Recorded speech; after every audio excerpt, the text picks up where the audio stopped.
This episode is brought to you by HASA. Liquid is clearly better. Liquid chlorine is the highest purity, works immediately, has no added cyanuric acid or calcium, and it will leave your pool safe, clean, and clear. And by the bottom feeder professional grade battery powered vacuum system. It sucks to clean pools, so cleaning pools sucks less. Get $100 off with code DVB100. This episode is brought to you by Skimmer, the #1 pool service software in North America. With Skimmer, you can streamline your schedule, grow your revenue, and keep your customers coming back with 5-star service. Whether you're a one-person operation or an established team, Skimmer is your partner in success. Visit getskimmer.com/poolguy to try Skimmer for free for 30 days. The Pool Guy Podcast Show. The Pool Guy Podcast Show. The Pool Guy Podcast Show.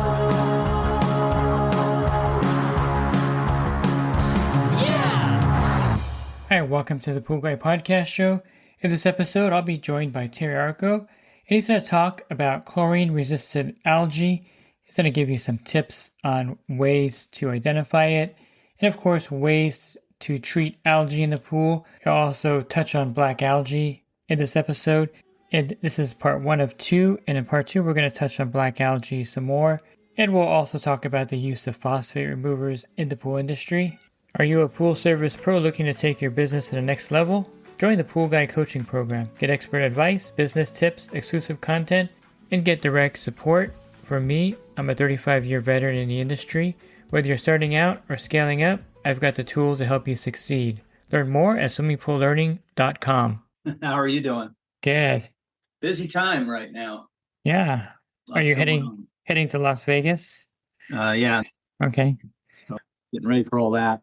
Lots going on there, even though HASA doesn't have a booth there. How was the Monterey show?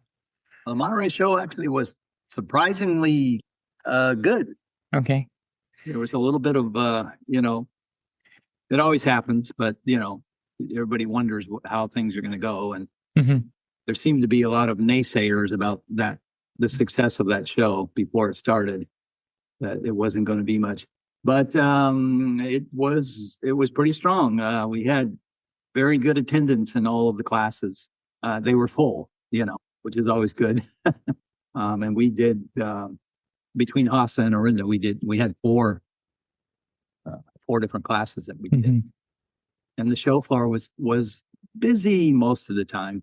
Overall, was good. I played in the golf tournament, and I made a 39-foot chip birdie. I guess a pitch. I used a pitching wedge to do it. I was on the rough, 39 feet away from the hole, and I don't even know how it happened, and now it's like a dream to me. But hit it. It bounced twice and rolled, and boom, into the hole. So I caused quite a commotion with that. It's probably the most beautiful golf course in the country. The ocean and Poppy Hills, very nice. Yeah, all good. Now we're just obviously don't have a booth at the show, but the international show. But we're heavily involved, sponsoring after party after the Pool Nation Awards, and I'm teaching a class for the expo.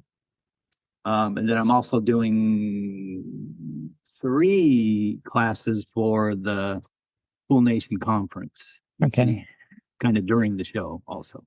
So you're pretty busy this whole week. So let's jump in here. You want to discuss some resistant algae. Is it something true that actually happens? I thought we'd have a little chat about this because I heard your podcast. You talked about phosphates. I think you were talking about. You talked about whether resistant algae was a real thing or not. And I guess I would say scientifically it's been proven to be a real thing. And also I would say experientially with me, doing pools and when I did pools. I would say, and this goes back to the 70s and 80s, I don't know that we knew it as resistant algae or would have necessarily called it that. But we did have algae that seemed to develop a resistance to levels of chlorine and also to certain algicides. So an example that I can use there, which is it's a very, I guess, anecdotal example, would be we would get mustard algae. It was pretty common in the Southern California area where I was. We seemed to get mustard algae would show up in the spring, after the waters had been colder and all that. And then when the waters started to warm up and I had a lot of areas that were more agriculture and ranch-like areas, parts of Bradbury, Duarte, all, around there. It was very typical to get mustard algae in the spring in a lot of pools. And so we had our go-to algicide that we would hit it with, either before it showed up or, soon after, to get rid of it. And, lo and behold, it would be successful at work. We did pretty good. And of course, superchlorinate and so forth. Then what we would observe is, next spring, yellow algae shows up. We use that algicide and it doesn't seem to work or it doesn't work as good, or we have to use more. We're not getting the same response out of it. Mm-hmm. Then we go ahead one more spring and use it, and it's not even working at all. So then, of course, that's always, when you do that, you're like, okay, well, what else can I use? So you switch to something else, and we would find we'd switch to something else and the algae would be gone. There was no science behind that at all. That was purely observational. So I guess you could say it was science because it was kind of an experiment. Mm-hmm. But we came to this conclusion that, hey, it kind of seems like the algae gets resistant to one particular type of algicide. And when you switch, throw something new at it, it's not resistant to that. So it goes away. So that's kind of speaking experientially, if I can say that word, of just an observation where you would maybe say, hey, that algae became resistant to a certain form of.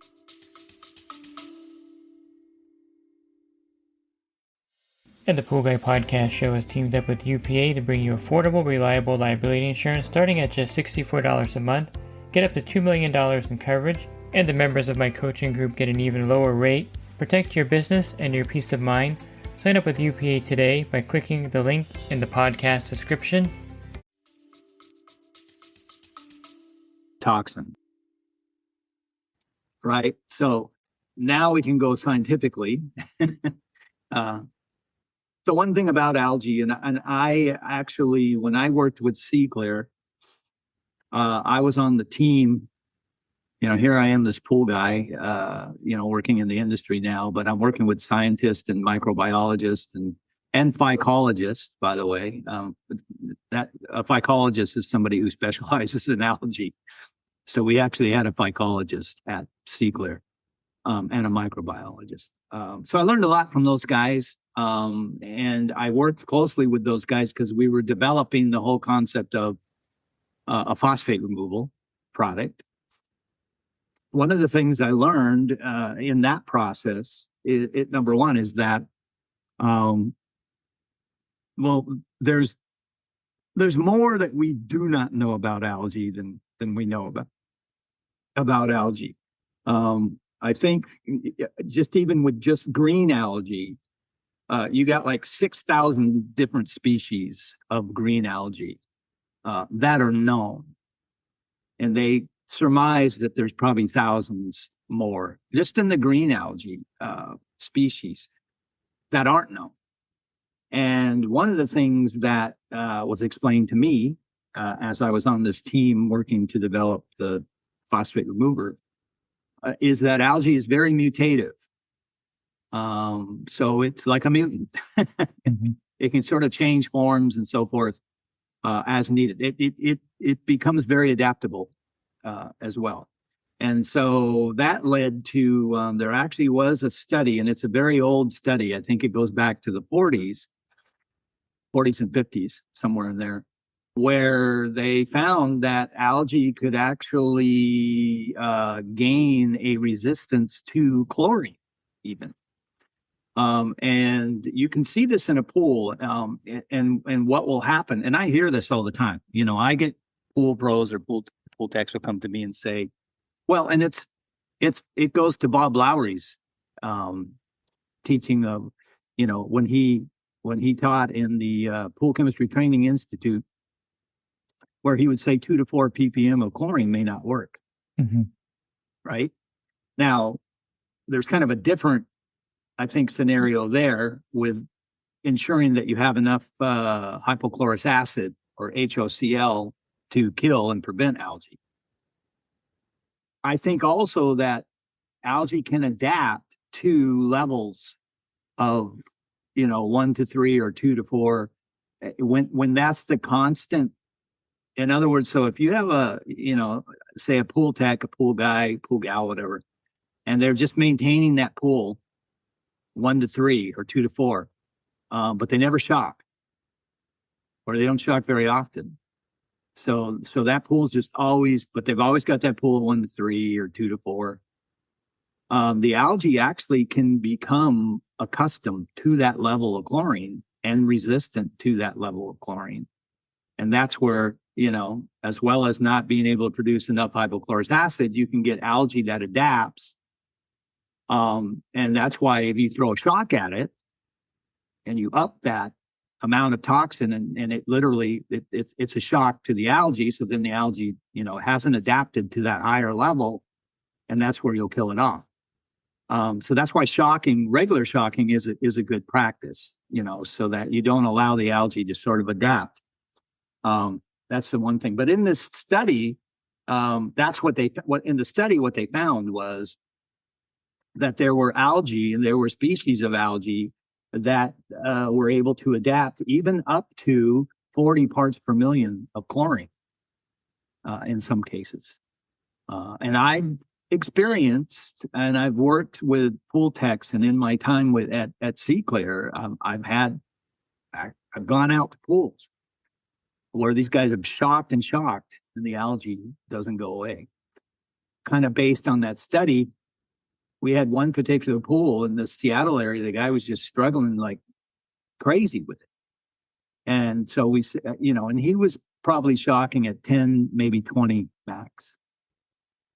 And I just, you know, I'd kind of known about this study, and I just, off the top of my head, I said, let's see if we can raise that above 40. We just bombed it with chlorine. We got it way above 40. And then finally the chlorine or the algae, you know, finally cleared out.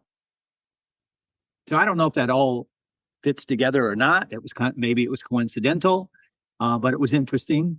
And I don't know in your experience if you've ever had situations where it's just like you just can't get rid of the algae. You're trying, and then maybe you do one different thing and it just seems to work. Yeah, I remember that podcast. I think I mentioned all the other factors first, like you go into the pool store and the guys, you're having trouble with algae not going away, but you don't focus on 30 filters, cyanuric acid of 200, not having the right chlorine level for the amount of cyanuric acid in the pool. And that was the point of the episode, was talking about like all the other factors that you're not catching that are contributing to the fact that this algae is not going away. Right. Yeah. Well, and there's another thing right there. Here, I mean, it's a very tough thing because maybe we don't realize it or do realize that there are a lot of growth factors. There's a lot of things already just present in pool water itself that are attractive to algae. I mean, you've got carbon in water. You've got magnesium, you've got calcium, the metals, believe it or not, at lower levels, nitrogen, phosphorus, all these things are present in water and in pool water for sure. Not to mention the organic loads that you have from the environment, from swimmers. Those are all things that are growth factors for algae. Those are all things algae loves. That's why algae is a difficult challenge in pool water, because you're really fighting with something to where you've got all the attractive elements in the water, and then you've got to figure out a way to either take away some of those elements or maybe use the elements in some way against the algae by overdosing it or whatever. So it's a big challenge. And when you throw in the fact that what we've learned lately is that algae can also contain bacteria, like cyanobacteria, particularly black algae. Now we've been calling black algae forever, but black algae is not really algae. It's a bacteria. It's a cyanobacteria. And that cyanobacteria is, number one, it's toxic to humans. So that's bad news. Number two, that cyanobacteria is highly and strongly able to use photosynthesis. So it really is able to draw energy from sunlight. There's another thing that we can't control, right? And that's another thing most pools are exposed to. But the other thing about black algae is it also has a very strong ability to take nitrogen gases, which are in the atmosphere and in the water, and take those and convert those into more energy. Now, algae does that too, but cyanobacteria does it much better. The one thing we found about cyanobacteria when I was working with the team of the development team at Seaclear was that it also is very dependent. Cyanobacteria is very dependent on phosphates as well. To the point of even cyanobacteria, it can take in nitrogen, it can do photosynthesis, all those things, but it has to have some phosphate as well. And if it's not able to obtain phosphate, it cannot be as healthy or as virile, I guess I would say. Mm-hmm. So why does copper algicide seem to work really well on black algae or black bacteria? Well, again, cyanobacteria and algae, they like copper at very, very, very small amounts. Mm-hmm. But a copper algicide or some of these copper products or whatever, it's a major overdose. And not only that, when you talk about a copper algicide is going to have a wetting agent in it. So it's actually designed to cause that, if it's algae or the cyanobacteria, cause that organism to just take in so much of that copper so quickly. It's just an overdose. I mean, it would be, you can have a little bit of sugar or something, right? But if you took a box and tried to dump 2 pounds down your throat all at once, that would not be good for you. You'd choke, So that and a lot of the things we use in the fight for algae are actually things, we've got some of these, these, like, I'll just say swamp to clear type products and so forth. And those are, those are ammonium based, and ammonia is a form of nitrogen, right? And algae feeds off of, when that ammonia converts to nitrates, it feeds off of nitrates. So again, we used to kind of get this, people would say, oh, well, if you use a quat or you use a polyquat algicide, that's an ammonia form. So you're actually feeding the algae. Okay. You're giving it the nitrogen that it needs. But again, in smaller amounts. Okay. And this is what you're doing. You're actually using something that algae likes, kind of a food source, but you're just overdosing it to the point where they can't stand it. And you kill it. Makes sense. If you're looking for the second part, of course, you can find that by subscribing to my podcast. If you go to my website, swimmingpoollearning.com, there's a banner. Click on that. There'll be a drop-down menu of over 1,700 podcasts there as well. And you can also subscribe to the podcast there. And if you're interested in the coaching program that I offer, you can learn more at poolguycoaching.com. Thanks for listening to this podcast. Have a great rest of your week. God bless. This episode is brought to you by HASA, providing products that deliver clean, healthy water for every aspect of everyday life. The bottom feeder battery-powered vacuum system, portable, powerful, and only weighs 12 pounds. And Skimmer. Get Skimmer, America's #1 pool service software. Podcast listeners can try Skimmer for free at getskimmer.com/poolguy.